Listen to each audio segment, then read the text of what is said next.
In keeping up with the Halloween spirit, why don't I take a look at a short from one of my favorite spooky filmmakers, Tim Burton. At first you wouldn't think of Burton as someone with a diverse filmography. What, black and white spirals, Danny Elfman scores? Those are the essentials to a Tim Burton film, right?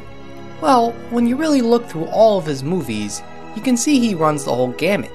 Superhero flicks, romantic comedies, sci-fi, the works. He manages to make all those different types of films and manages to fit his own visual flair. Well, almost all of them. But let's go back to one of Tim's earliest films, the black and white stop motion short simply titled Vincent.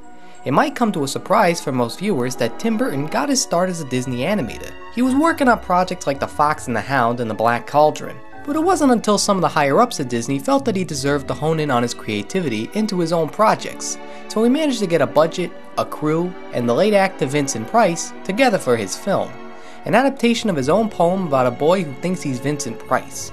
It flows like a Dr. Seuss story, and has all the Tim Burton trademarks and aesthetics. The stop motion is seamless at times, like the cat in the beginning.